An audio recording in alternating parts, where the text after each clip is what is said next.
Good afternoon, everybody. It is Thursday, May 24th, 2018. It is a beautiful summer day. The summer's mowing on along. And once again, you're listening to Inside the Lines with your boy, Dan Black, and Joe Canner, myself. Got a lot to talk about. Got NBA conference finals, got NHL. Those conference finals are wrapped up. The Stanley Cup is fast approaching.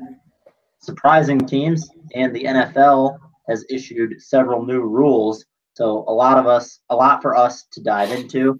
Let's go ahead and start with the NBA because I was locked in on the Celtics defeating the Cavs in Game 5 yesterday.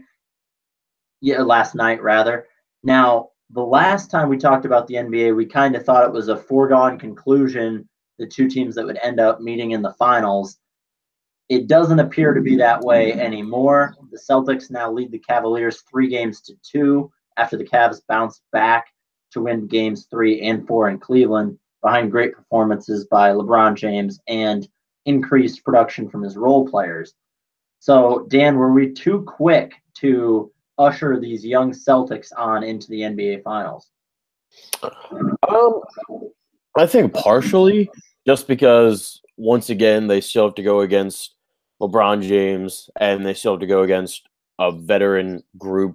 But again, as we talked about last time, it's not like the Celtics are extremely young. They still have plenty of veterans on their team, specifically Al Horford, who I think is really the focal point of the team, despite how well Jason Tatum's playing and Terry Rozier and so on and so forth. But Terry Rozier's kind of been exposed, I think, a bit in these conference finals just as sort of a really good backup and not so much as a solid starting five member.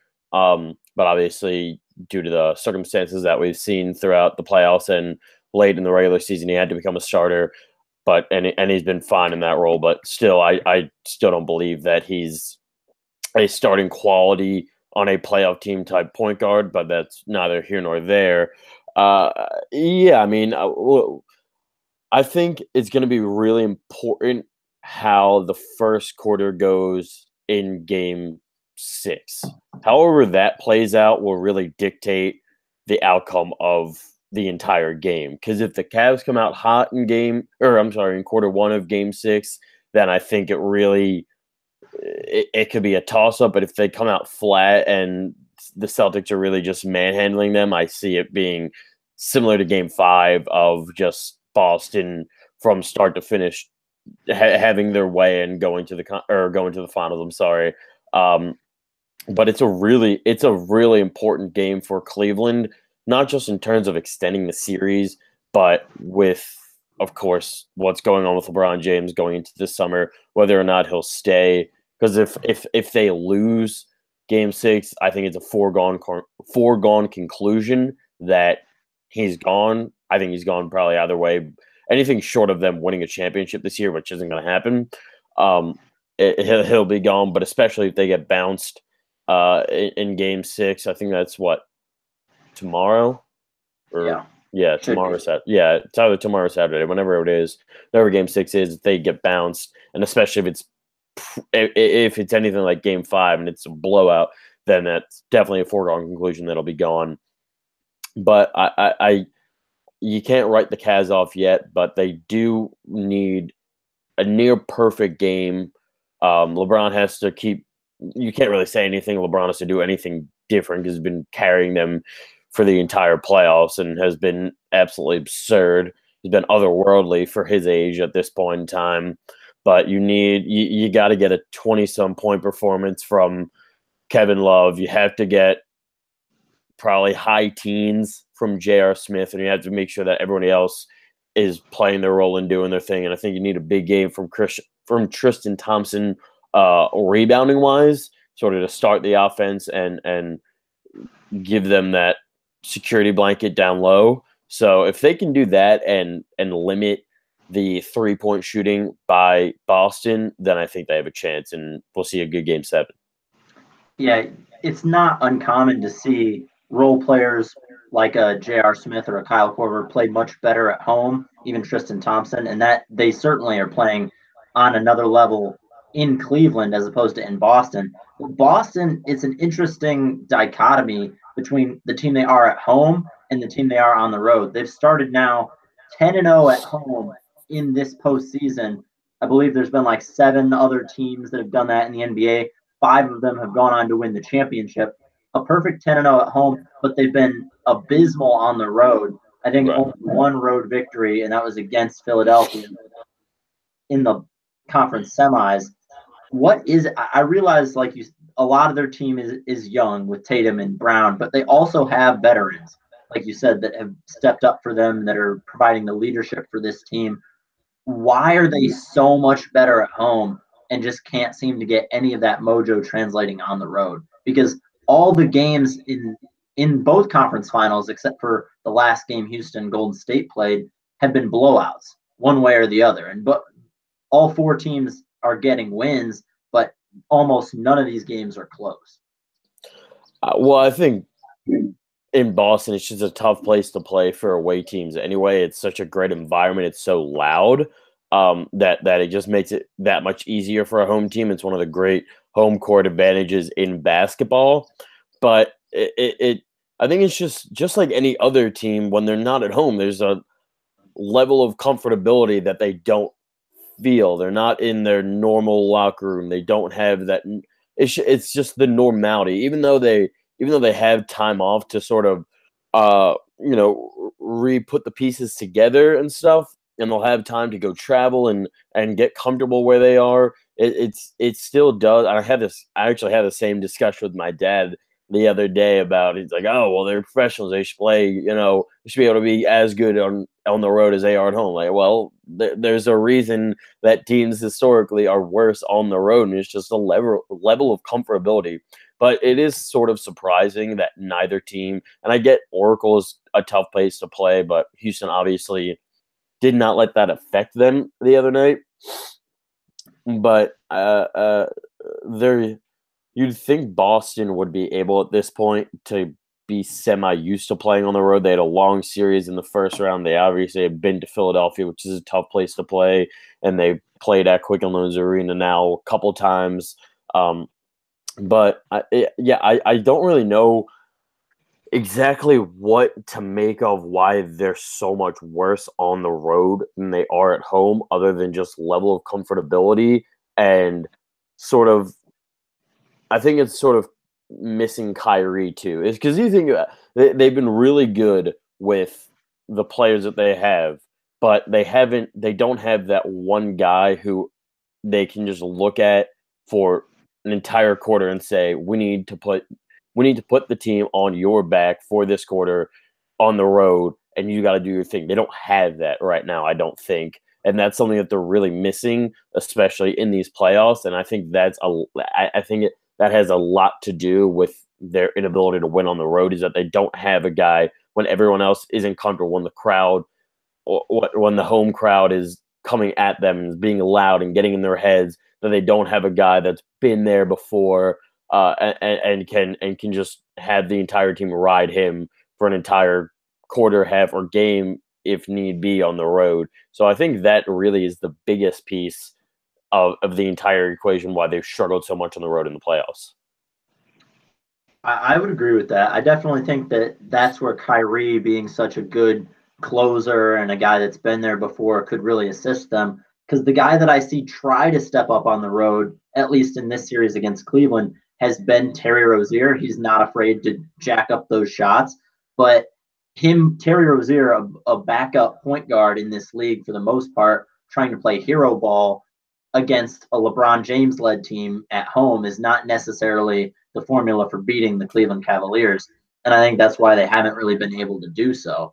But so I expect LeBron James and the Cavs to win Game 6, force it to go 7, make it a very interesting, intense series down to the wire. But I still think Boston is the better team, the more well-rounded team. And I think Boston's still going to go to the NBA Finals. Do you disagree? I don't completely disagree. I think the one thing that they have going for them, obviously, they have the more all-around talent. But more so than that, that would put them above is just the fact that LeBron is gassed. He's done. Like I think he's just exhausted. He's exhausted all his abilities, and he's obviously going to continue to fight in Game 6, and hopefully, if they can get there, Game 7. But he's had to do so much up to this point with his team that going against a team that can run so well in Boston, that can run and gun and do whatever, and so good in transition, that it's exhausted him. And he said it after the game. The Celtic Marcus Morris noticed it too. That's just what they're going to keep doing. I expect them honestly to just attack LeBron all Game 6 when the Cavs are on defense and just wear them out. Whether that's putting the ball in Marcus Morris's hand and just having him continue to back down LeBron or Aaron Bain, whoever LeBron would be covering, give the ball to that guy and have him work LeBron. Because if you can do that consistently throughout the first half, he's going to be gassed by the second half, and it's going to be an easy win. So, yeah, I think LeBron is going to bring everything he possibly has to Game 6, but I don't think he has enough energy left, no matter how much he prepares and how much he rests and does his normal routine. I don't think it'll be enough, just because everything leading up to this game, everything leading up to this series has just been exhausting for him. This is the first time he's really, throughout these playoffs, gotten contributions from more than just one or two guys in a game. So I think he's done. Like, he just needs to rest. And I personally, I think I said this last time we spoke, it'd be better for him to lose this round and say, you know what, yeah, I lost to a team without Kyrie and Gordon Hayward, but these guys aren't any slouches. These guys are really good. They worked their way here. They got a lot of talent, and I didn't have anybody to help me. And it's better to lose this time than go play against Golden State and just get absolutely trashed, just get dismantled. So if they lose, he's got nothing to be upset about. He lost to a team that right now is better than his. Outside of just LeBron James, the other team is significantly better than his, and he left everything on the floor. So yeah, I think they still lose. I think it's going to be a good game since it is in Cleveland. They'll have that home court advantage, but I still think it will end in Game 6. Yeah, this is probably just the journalist in me rooting for the storyline, but I kind of thought the Celtics were going to sweep them or beat them in 5 once I saw the way Game 1 and 2 went. I'm surprised LeBron was able to get 3 and 4, but because I do expect him to be gone in the offseason, I think he's going to put on one more show for the home crowd, one last game where he's laying it all out on the floor in front of his hometown fans in Cleveland, and I think he'll get one more win, force a Game 7 in Boston. I expect Boston to still win, but it would be an interesting kind of parallel because before he left Cleveland the first time for Miami, he lost. It was Game 6 or Game 7 to the Celtics, the old Celtics, Paul Pierce, Kevin Garnett. And I think it would be interesting to see him again walk out of the Garden to leave Cleveland. So that's just how I think it's going to go. But that's probably me trying to put too many parallels together. But you just mentioned Golden State. Let's now turn to the Western Conference. More of a series than some people expected after the Warriors went up 2-1, winning by, I believe it was 41 points in Game 3. Houston was able to bounce back in a gut check game. They had to have it. They got it, beating Golden State in Oracle Arena by 3 points to force the series to a tie back to H-Town 2-2. It was a very close game. Houston was able to win it. Before we get into the specifics, because it was wild down the stretch, did Houston earn a little bit more respect from you than we both gave them before the series, getting a win like that? Oh, absolutely. Oracle is arguably the toughest place to play in basketball, and to go out there and and play as well as they did, to play team basketball. And Chris Paul put on a show. I think he had 28 points. James Harden had 30, and there's something I want to get in about James Harden when we get a little past this point. But of course they earn respect. To be in a situation where if you lose that game, you're almost good. You're as good as dead in the series, and to go in there in such a hostile environment where it's going to be loud and it's going to be crazy, And to put on a performance like that, now granted, as well as they played, Golden State did mess up a lot. They down the stretch, Kevin Durant was very passive. Steph Curry wasn't able to hit his shots. They just made a couple weird plays, especially down the stretch. It just you wonder why would they make that play. But of course, they earn respect. If you win a road game in general in the playoffs, you earn a little more respect just because it's another level of hostility that you have to go against. But in this situation, especially when no one really expects you to do it, the utmost respect is what I can pay them. All right, now you mentioned Golden State messing up a little bit. It was very interesting down the stretch. They had a 10-point lead going into the fourth quarter after Steph Curry put on an absolute show in the third quarter before being absent for most of the fourth. Golden State scored, I believe, 12 points in the fourth quarter total. So that's the kind of absence of production. You're not going to win many NBA games, let alone high-level playoff games, high-intensity games like that. Just a failure to score down the stretch. But nevertheless, it was close going back and forth. Couple big shots by Chris Paul, Eric Gordon. Then Golden State has a chance. Kevin Durant, down 2, does not take the shot, passes it to Klay Thompson, who it looked like double covered, kind of has to turn around and heave the ball up. Looked like the game was over, but a foul was called. So Chris Paul goes down to the other end, misses the front end of of the two. Makes the second shot. So it's a 3-point game with 0.5 of a second, and Curry off the inbound just hits the front iron, misses the 3-pointer. But what happened to Golden State? We know they are able to score at a level beyond many NBA teams throughout the history of the game. They're one of the best scoring teams ever. How do you only muster between all their talent 12 points in the fourth quarter at home against a team like Houston, who's on the brink of elimination? What do you think was the biggest issue for them offensively? I think it was really just Houston's defense. Houston was incredible defensively in the fourth quarter. PJ Tucker was out of his mind. So you really had to give him credit to that. And I think it was just they got overconfident. You saw it in Steph Curry, start shimming and stuff. And when you do that, it means you're very confident. And they have every right to be a very confident team game in and game out because they've been the most dominant team over the past 3, 4, 5 years, whatever it is. Probably more 4 years than anything.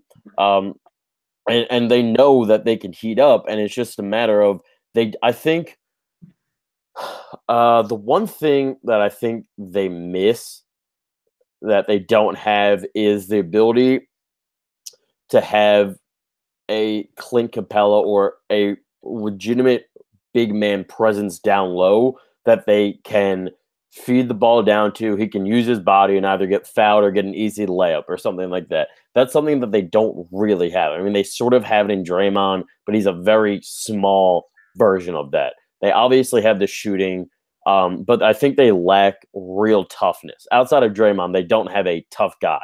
Klay and Steph may try and seem tough, but they're not tough guys.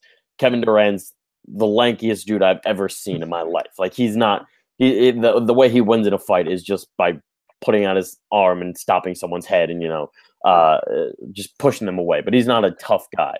And I think they were rushing things. They tried to do what they usually do and just shoot themselves back into games, and it wasn't hitting. And when you don't really have another option and you're not getting those easy runs to the basket because they're stopping you defensively, it kind of throws you off and throws off your mentality. And that's something that, with as much talent as they have and all the great abilities offensively that they have with Durant, as we knew, excuse me, as I've mentioned, and Thompson, and of course Steph, and even Draymond to a degree, they don't have that big body, 6'10", 6'11", go pass the ball down to him and let him do his thing, do some post moves and get an easy layup. They don't have that, which is surprisingly helpful despite how the league is still going. It's still something that's very helpful late in games when you need some easy buckets. So that's one thing I think they really miss. And I think just not thinking they put the ball in Kevin Durant's hands to make plays, and that's not what he does. Like you give someone else the ball, and then you pass the ball to Kevin Durant, and he figures something out for himself. But he is not a playmaker per se, and that's what I think happened a lot. And that's what happened with that last play with Klay Thompson. He had the ball in his hands, and instead of just using his length and his height and his ability to shoot over a defender, he passed it off to Klay Thompson, who was who was cutting down the baseline. He had a millisecond of opening before he sort of got trapped in a corner and had to throw something up. And more times than not, him and Steph can miraculously hit those shots, but it just was one of those situations where they didn't. But yeah, that's sort of what I saw as why they weren't successful. But I also was kind of confused on that foul. I don't know why they would call that foul with 0.5 seconds left, especially if Chris Paul missed both of those and then the Warriors scored. There'd be a whole lot of backlash. Yeah, out the wazoo. I was waiting for them to just wave it off, and it's like right, it was over at that point. And then the fact that Chris Paul did miss one of those free throws, and then Steph Curry missed by half an inch on that hitting. He got it up after the clock anyway, so it wouldn't have counted. But okay. But still, I was just either thinking, way, that was a lot closer than it needed to be. Like the game was virtually over at that point. Yeah, like I've never seen a referee in a playoff game call a foul with that little time, with that little effect on the actual outcome of the game. Like it wasn't like anyone was going up to score. It was an over the back foul on like a rebound that it still wouldn't have mattered because the time would have expired anyway. Like he wouldn't even if Sean Livingston got the rebound, the time was over by the time he would have gotten the ball and been able to put it up. So that's why I was confused, and that's why I still think they should have called a foul on Aaron Baines in Game 5 of the Eastern Conference semifinals on Joel Embiid, and which they said they messed up on, and the travel by Marcus Smart from the Heave. So just saying. Did you see? This is a little off topic. Did you see Joel Embiid tweeting about Aaron Baines? Oh yeah, it's great. Yeah. Great. He's a king. He's the king roaster, the king troll. King roaster, Joel Embiid.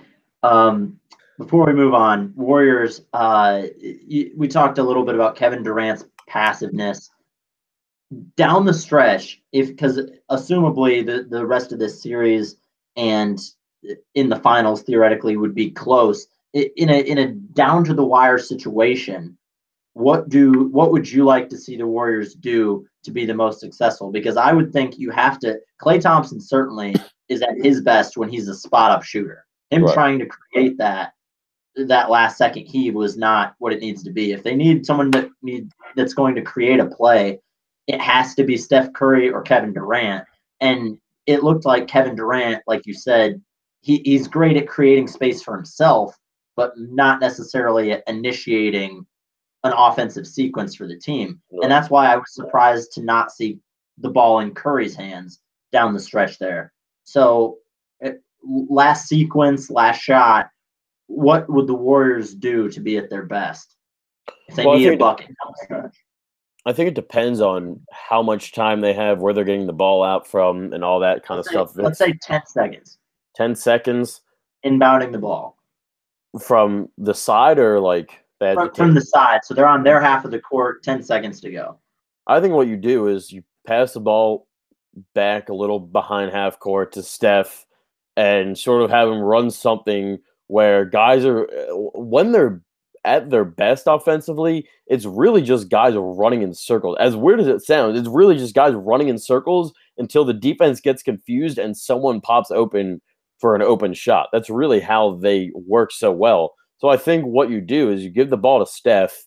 You have KD and Klay sort of on the outside, or at least have Klay Thompson on the outside and have KD maybe further in just because of his height and his ability to do things from all areas of the court, and have Steph just sort of drive it in, run around, and see where the defense goes, because you're going to get an open shot one way or another probably. If you run around enough, because his footwork's so good towards the baseline, he can stay in bounds. If he's running baseline, either someone's going to come off of, let's say, Klay Thompson, then Klay Thompson's open for three. And if not, Steph Curry has just created his own opening and can get an open shot that way, and maybe you don't even need, and maybe Kevin Durant's over there just in case you need a rebound or something.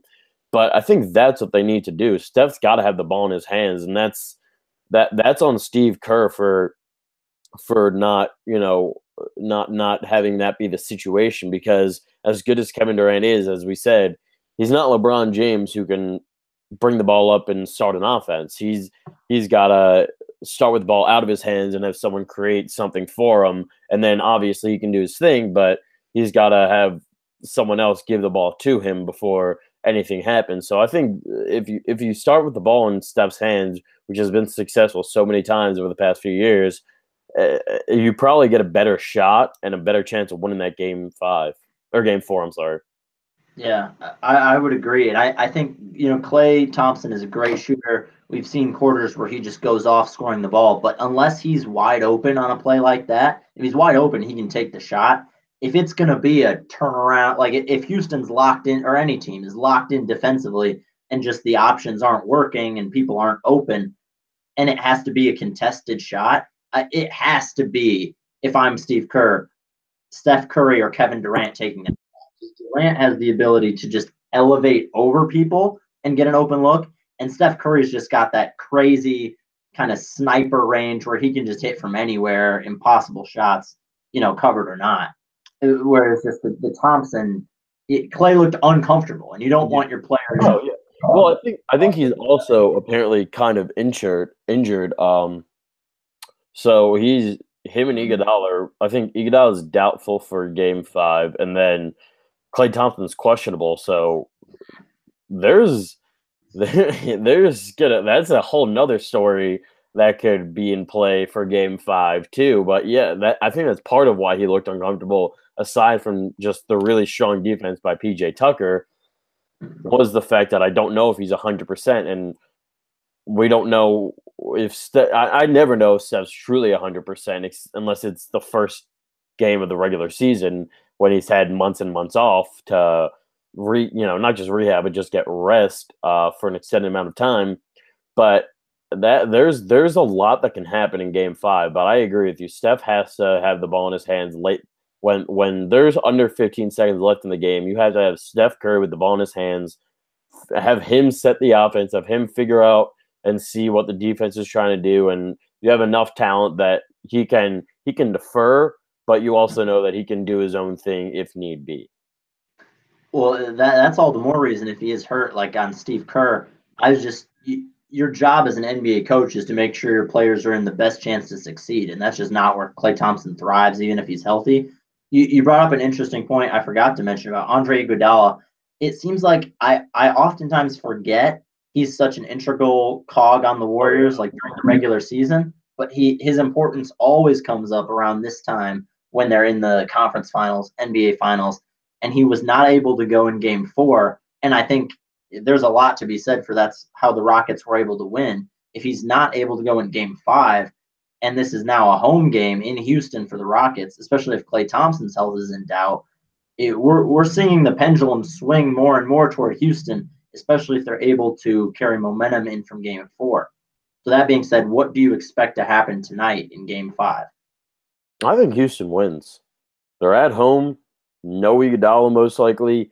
Possibly no Klay Thompson. I mean, your defensive planning just got so much easier because they can't have that security blanket off the bench of Andre Iguodala. They don't have that third option scoring of Klay Thompson. So you really just have to focus. You probably put PJ Tucker on Kevin Durant and just put the clamps down on him, and then have Eric Gordon or someone on Steph, and figure out the rest from there. But if those two don't play, or Iguodala doesn't play and Klay Thompson doesn't play a ton, there's a chance that this game could be over in possibly 6 games, because I think Houston can win tonight, and then we know they can win in Golden State. So the home court advantage thing, I think, is sort of washed out for Golden State just because of that Game 4 loss. And Houston's got all the momentum in the world now, and they have a fantastic opportunity to take advantage of that momentum if the Warriors are not completely healthy. And I think they do win tonight, and I think they do win Game 6. So you think Houston wins the series then? I do. I really do, because just the way they played in Golden State, to go in there and play that well on both sides of the ball, a team coached by a guy Mike D'Antoni, who's not known at all for his defensive abilities as a head coach, to do that against arguably the greatest team ever assembled. I mean, come on. Yeah, Stephen A says it best. Had to take call him Mark Antony because his teams have never played defense until now. But yeah, I mean, I agree with you. I was after Game 4. I think Houston wins the series as well. But I was shocked because it seemed like in the last one you meant whoever came out of the East, you made it sound like they were going to have to go up against Golden State. Well, so did everybody else. Yeah, but now that was the thing about it. That was also before we saw Houston win. No one expected Houston to win in Golden State. Yeah, very so true. That's where the tides can change a bit. Mm-hmm. I also think that a lot's being made of James Harden and Chris Paul.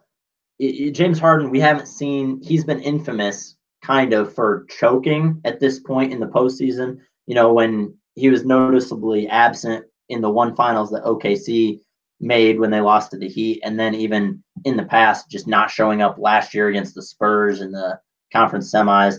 This is a different James Harden that we're seeing. He's showing up and giving that maximum effort, and that's why I do think that Houston's able to win this series. But I also feel like Golden State's setting us up to look stupid. We're finally all believing in Houston again, and now this is where Golden State could say, "Wait, you guys forgot that we're the best team in the league still." So I'll be very interested to see what happens tonight, but I do think Houston wins at least Game 5, and I'm leaning toward Houston winning the whole series. Lastly, before we leave from the NBA into some other sports news, there's one kind of broader question that I wanted to ask you based on these performances we're seeing in the conference finals. A lot of people want to give credit to Steve Kerr and Brad Stevens and Mark D'Antoni as well, and understandably so.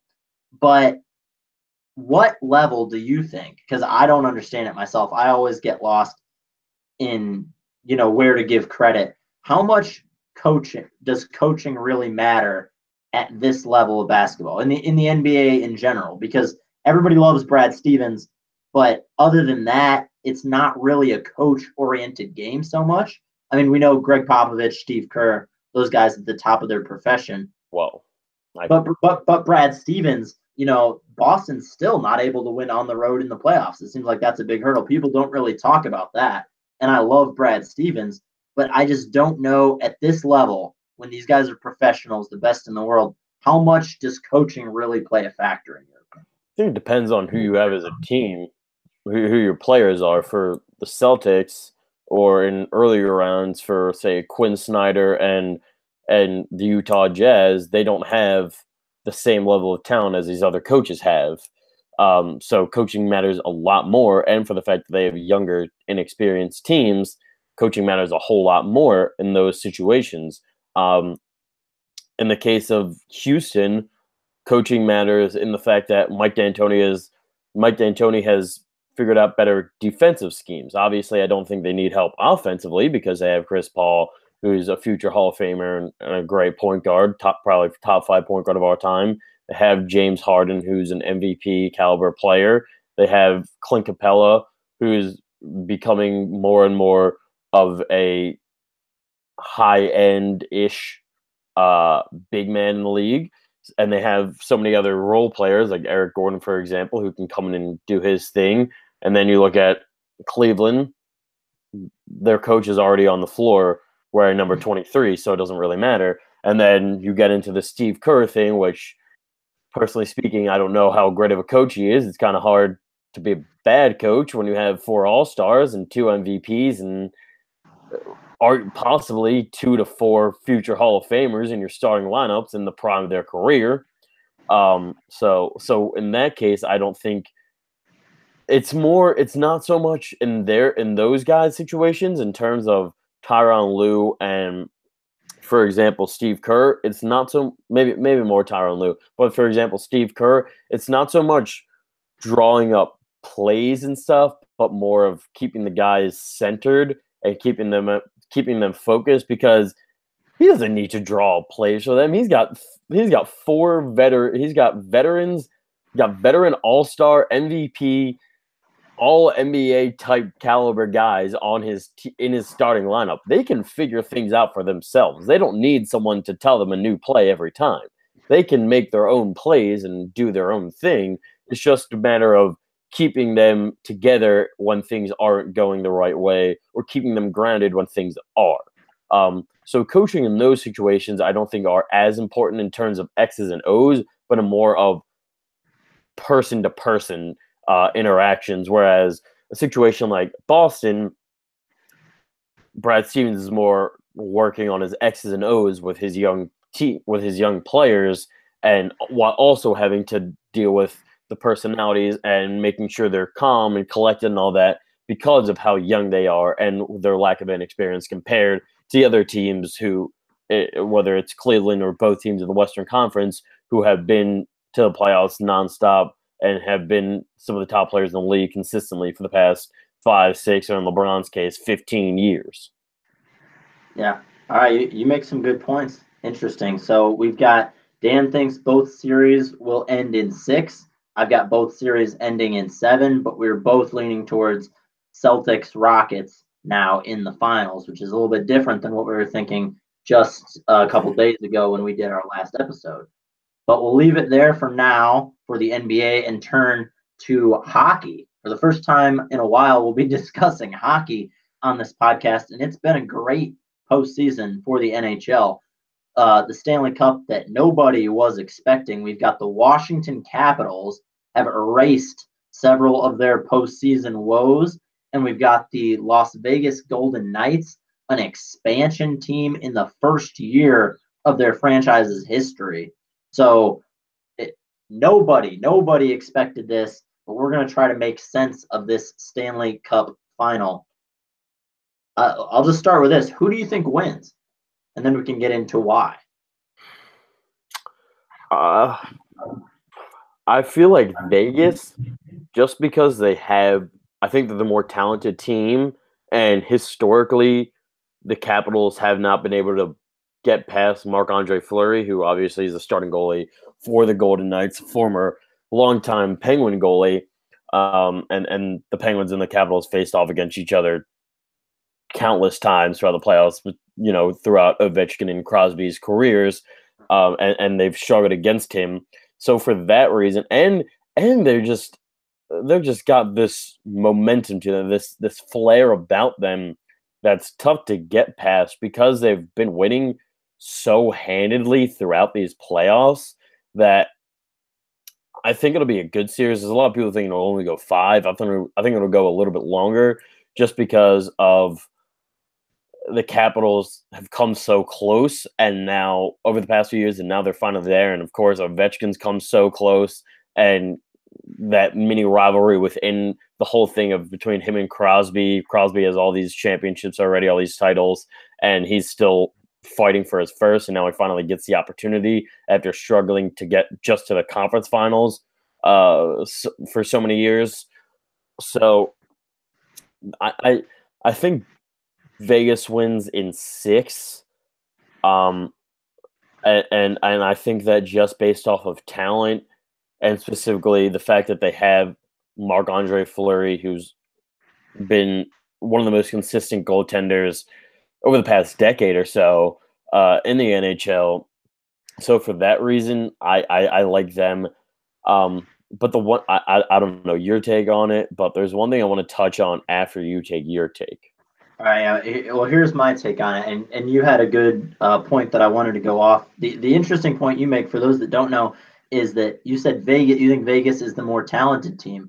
That is very atypical for this scenario, because they had an the expansion draft where teams were able to protect seemingly their best couple players. So Vegas is comprised of mostly, second tier players that were thought to be second tier on their own team, or guys with contracts that were expiring that their current teams didn't want to deal with, so they didn't protect them.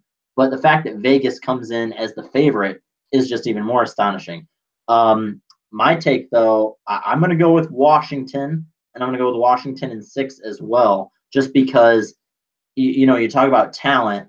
For a while during their budding rivalry, most people would say it's Crosby now because of the championships. Alexander Ovechkin for a while was thought to be one of the most talented player in the NHL for a while. Obviously, he's never been able to get over the hump. They've got a great offense with him, Nicholas Backstrom, TJ Oshie, former Olympic hero. And the reason I'm going Washington is just I have that feeling because Washington has, like you bring up, they've choked so many times before, but this postseason, they've slowly but surely been erasing all those past woes. They were able to come back from down 2-0 to beat the Columbus Blue Jackets. They were able to finally beat the Pittsburgh Penguins, who I believe now they're like 2-9 against all time in the postseason, and that one win was way back in the 90s. And then they have the worst record of any team with at least 5 games in the NHL history in Game 7s, and they were able to come back and beat Tampa Bay, who had the best record of any franchise in the NHL in Game 7s with at least 5 games. So those are all things we're not used to seeing from Washington, and I think they're clicking on such a way offensively that they're able to – I think they'll be able to win the Cup against that one last, stereotype, and that's that they can't handle Marc-Andre Fleury. That's kind of the last hurdle I see for them. And I was initially going to say, Vegas and Marc-Andre Fleury was going to be my reason, but I'm just going against the grain because I see Washington bucking trends, and I think they're going to keep doing that. Yeah, I think there's a sort of destiny type thing that people may ride on with this Capitals team, that they've struggled, as we both said, so much in the playoffs over the past few years, and finally just this year they finally get to break through and get to the finals.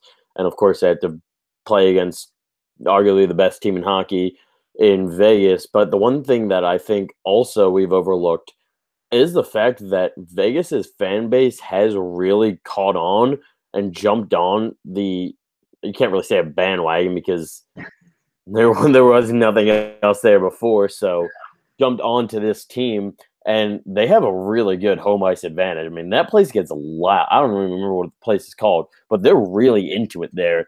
As much of a surprise as it has been, contrary to what a lot of people think. Now, unfortunately, I would rather. It's weird for me because I don't like the Capitals or Flyers rival, but I think the fan base itself is more deserving than a team that just gets one this year and all of a sudden is not awarded, but they get a championship in their first year. But that's just the way the cookie crumbles at times. I just think that home ice advantage for them is just too strong. And again, the talent, I think, is there. And the fact that they've defied the odds, just sort of like Washington as well. They've defied the odds because they were 500-1 favorites to win to get. I don't know whether it was to get to the Stanley Cup or to win the Stanley Cup. Either way, if you would have bet $5 on them back in September, you would have made a lot of money at this point.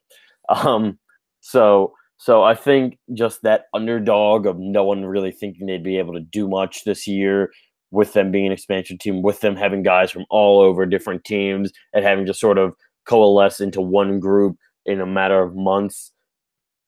I think that alone will take them over the edge, minus the talent, minus the home ice advantage that's so strong there and has such a great presence in Vegas. Yeah, that was the point I was going to bring up. 500-1 before the season to win the Stanley Cup because they were supposed to finish dead last in the league. For comparison, the Ottawa Senators, who were an expansion team way back in the day, they won 10 games their first season. Vegas won like 50 or 60 now if you count the playoff series, and now they are favorites before the Stanley Cup playoffs or before the Stanley Cup finals have started to win the championship. Just absolutely unheard of. It's going to be crazy for either fan base. Like you said, they're both hyped up. Washington, a long history of not getting it done when it matters most, and Vegas now a bunch of people that they haven't had a sports franchise seemingly forever, and now they're hopping onto this with a chance to win. Apparently, their pregame ice show is like I haven't seen it, but it's supposed to be wild. They actually troll. I forget who exactly it was. It was something about the Kings was one of them that I saw, and they straight up it was like it was like something like the Kings Twitter account tweeted or something, and they literally flash it on the ice like before the game. Yeah. Like they just troll people before the game. Incredible. That's hilarious. But it should be good either way. We'll turn now, before we do top five, to the NFL, who issued some new rules before this season coming up. Biggest one that I saw was about the national anthem protest. They were obviously the owners were very worried that was going to affect their bottom line. So now the ruling is every player that's on the field for the anthem will be required to stand. So if players are choosing to protest, they'll have to do it in the tunnel or the locker room or somewhere off the field. And you get a penalty for that, I think. You get like a 15-yard penalty or something. Yeah. So seemingly they'll probably just protest by not being out there. Yeah. But so obviously the owners, scoring one for them against the players, and the president chiming in his approval as well. Then you got the other rule that seemed to be a big was the kickoff one, as you mentioned, and I had to look this up right beforehand. It's that the team kicking off can't give themselves a head start, like they can't start running before the ball is officially kicked off. And the impact of this could be big because the first article I saw was the Super Bowl champion Eagles saying they might utilize kickoff returners more now, that they'll have more time to get up the field before, being slammed with contact. Right. So one of these, we'll start with the kickoff one. How big of an impact do you think this is going to be? Because in the past, or on kickoffs, because in the past it seemed like they were trying to almost eliminate the kickoffs. Right. It seems like everything was going back to the 25th.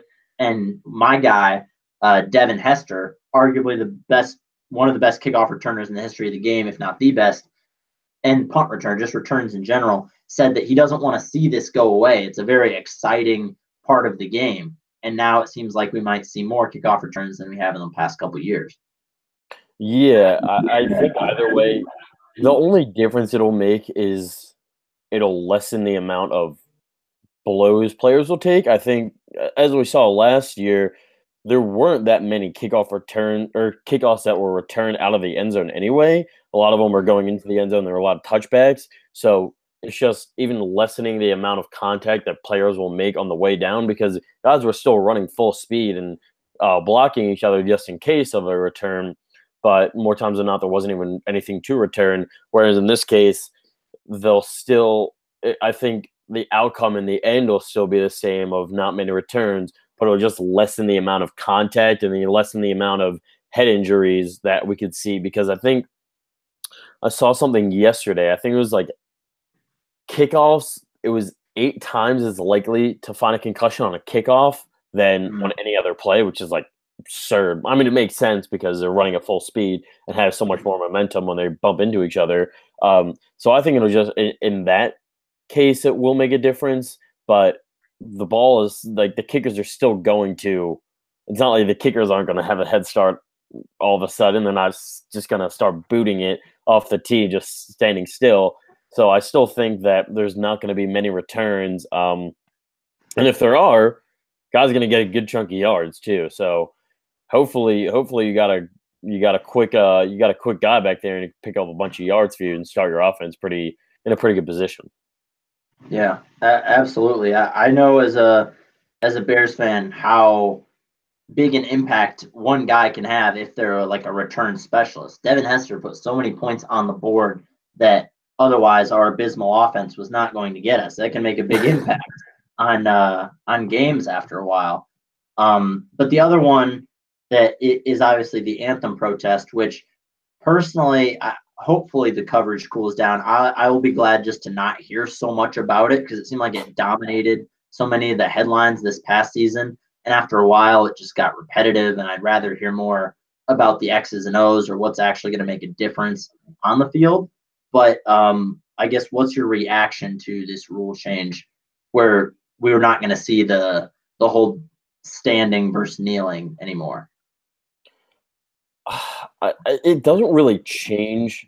To me, it's more of a bandit. It doesn't really change anything because I think guys aren't as the guys that are doing it. I think more times than not are more of the not necessarily high profile, but they're still making plenty of money, and they're not worried about the getting fined. And there's even owners. I think the Jets owner already said, for any fines that my players take, I'll pay for them. So I think there's plenty of support from the owners to just say, you know what, you want to fine our guys, we'll let them do their thing, and we'll pay for them because it's not, what's 30 grand to a billionaire at this point. I don't because in reality, the whole thing was taken completely out of context by the president, by the fans too, in that the original reasoning behind the whole kneeling thing wasn't about the disrespect to the nation or the people fighting overseas or whatever. It was about the racial inequalities that African American players and just African Americans in general felt, from police, and that was the whole thing to start with. And then people took it and construed it to the way they wanted to think it was, and thought that it was, disgracing the nation and that they weren't for the nation. Now Trump said something about how guys that were kneeling should be kicked out of the country, which is just like, what? That doesn't make any sense. But whatever, that dude's nutty. But I don't think it really changes much because it's not really coming at the main point of it all, the main point of why they do these protests. It's not about the money or about anything like that. It's about proving a point and getting an issue taken care of that still hasn't been taken care of. And there's still plenty of racial tensions and racial issues that we've seen over the past year and a half or so, and even just recently too. So we've seen stuff, and it's different in different situations, whatever. But a 15-yard penalty, what's that in a 60-minute game? What's 15 yards? They can get a 15-yard penalty and get that back in one play. It's not that big of a deal. I don't know the exact amount that they plan on fining players, but what's 30?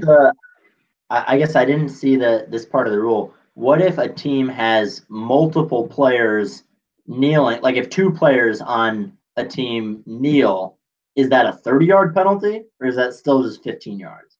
Well, I think the yardage comes from them staying in the locker room. I don't think it's the kneeling. The fine is for the kneeling. The penalty yards is for just staying in the locker room. But then it's also a whole other thing of, I think it depends now. They're putting on the home team. They decide whether guys can stay in the locker room or not. And if they say it's okay to stay in the locker room, I don't think there's a penalty. But if they say they can't stay in the locker room, they have to come out, then it's a penalty. If anybody does stay in the locker room, yeah, there's a bunch of different stuff about it that I'm not 100% sure about, but I think I get the main gist of it. And the bottom line is, the whole thing is stupid anyway because it's not changing anything. It's not changing the whole reasoning for it in the first place. Like, it's not going to dissuade guys from kneeling or staying in the locker room because they did that last year. Like, if a team has the owner's support and the owner's going to say, you know what, I don't mind paying for your fine, or I don't care about taking a 15-yard penalty to start the game, then what's to dissuade them from doing it? That's why, to me, they're not really going to change anything. They kind of screwed it up on themselves, and they don't really have, for some reason, Roger Goodell just can't seem to find a way. And Steve Kerr also spoke on this, I think today, but during shoot around, they talked about the whole issue in itself and the whole rule change. And he's basically talking about, and he basically just said, well, at least, we play in a league where everyone works together and it's not just sort of the owners sort of taking control of the commissioner and forcing him to implement things that'll still sort of come out on our, looking like we won. So, the players don't really have free range to talk about their issues without seeking any penalty, which obviously, as we know in the NBA, guys stand for the anthem, but they definitely protest and are sort of encouraged to be outspoken, which is definitely not the case in the NFL. Yeah, I mean, I imagine it would be difficult somewhat. I mean, I'm not a huge Roger Goodell fan by any means, but I understand where it's difficult to balance. You've got this group of owners who have the most power, and you, in some ways, work for them. But then your league is a majority of, well, then the owners have their beliefs, and then you have a majority of players that have different beliefs in many cases, and you have to try to balance that.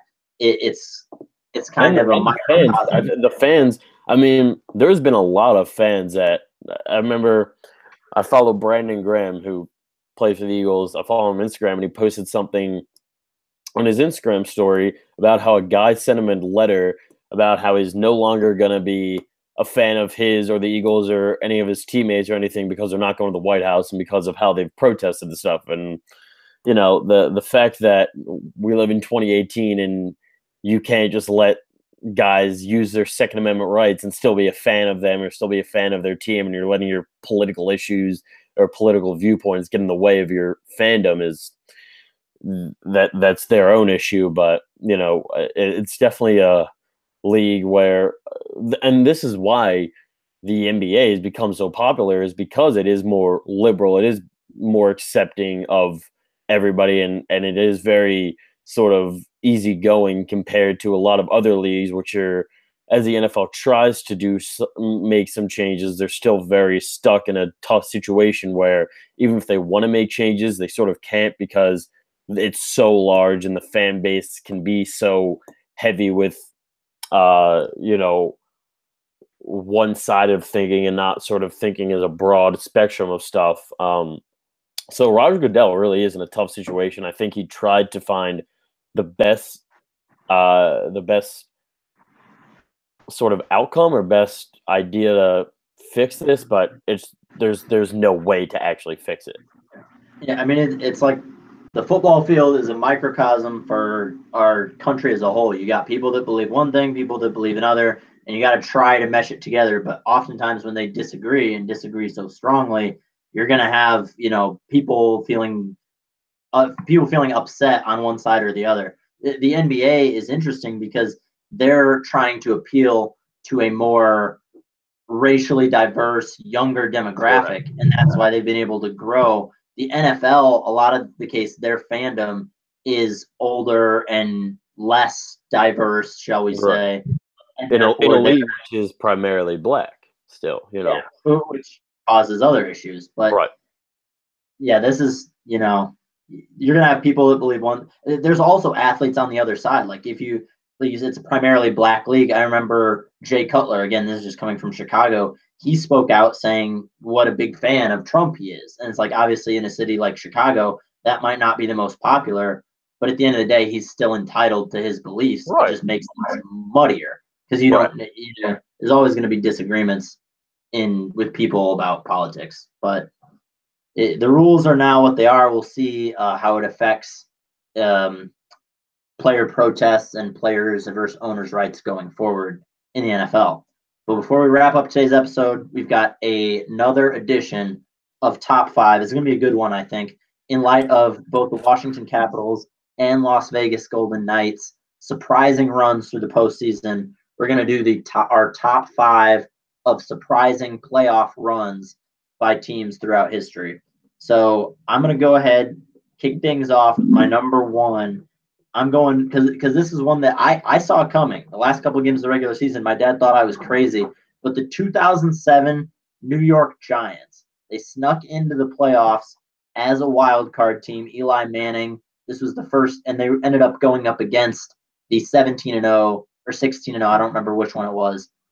Maybe it's even 18-0. New England Patriots in the Super Bowl after they had played them in the regular season pretty close, but were defeated, and they ultimately shocked the world by beating them with that crazy David Tyree helmet catch, Eli Manning, all that good stuff. But the 2007 Giants, that's what I think about when I think of surprising playoff runs. For me, it's the 2010 Flyers that lost to your Chicago Blackhawks. We're not. I think they got them as the A seed. Did not expect. No one expected them to get to that point. No one expected them to get out of the first round. I think they were down 3-0 to the Bruins, came back, won that series, and the rest is history. Ended up going to the Stanley Cup Finals. Didn't win it, but still something pretty impressive that's very tough to do when you don't have home ice advantage at any point throughout the entire playoffs. Yeah, they were a pretty good team. I'll go with my second. This is my only other football one on here. Another wild card team that ended up making the Super Bowl and ultimately winning it. The 2000 Baltimore Ravens, one of the best defenses of all time. Ray Lewis, Ed Reed, and those boys. Trent Dilfer as the quarterback, which made it all the more surprising because everyone thought, you needed an elite quarterback at some level to win a Super Bowl and to win at that level. They certainly didn't have that, but that defense was able to carry them through the playoffs. Shocked a lot of people. My other hockey one, 2012 LA Kings. Again, another AC, but did end up going to and winning the Stanley Cup. Not a favorite by any means. I think probably in that year it was probably Penguins were favorites. The Ducks were probably favorites. I'm trying to think. Blackhawks were still up there. Blackhawks were definitely the favorite. Yeah, 100% the favorites.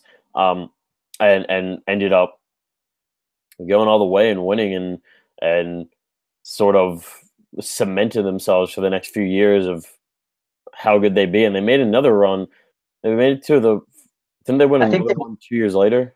Yeah, they did. I would say it was kind of like that.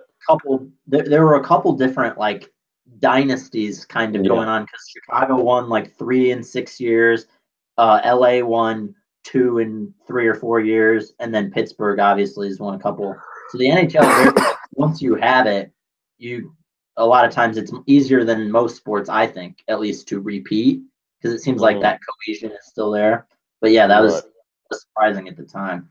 The only basketball one I have, this team didn't win the championship, but when Michael Jordan retired for the second time, the only 8 seed that I could find that's made the NBA Finals, the 1998-99 New York Knicks, coached by Jeff Van Gundy, players included Patrick Ewing, Latrell Sprewell, and Marcus Camby. They were the 8 seed, made it all the way to the NBA Finals, ended up losing to the Spurs in 5 games, but still, like an 8 seed making the finals would be very, very shocking. Yeah. So my third is actually all the way back 2007.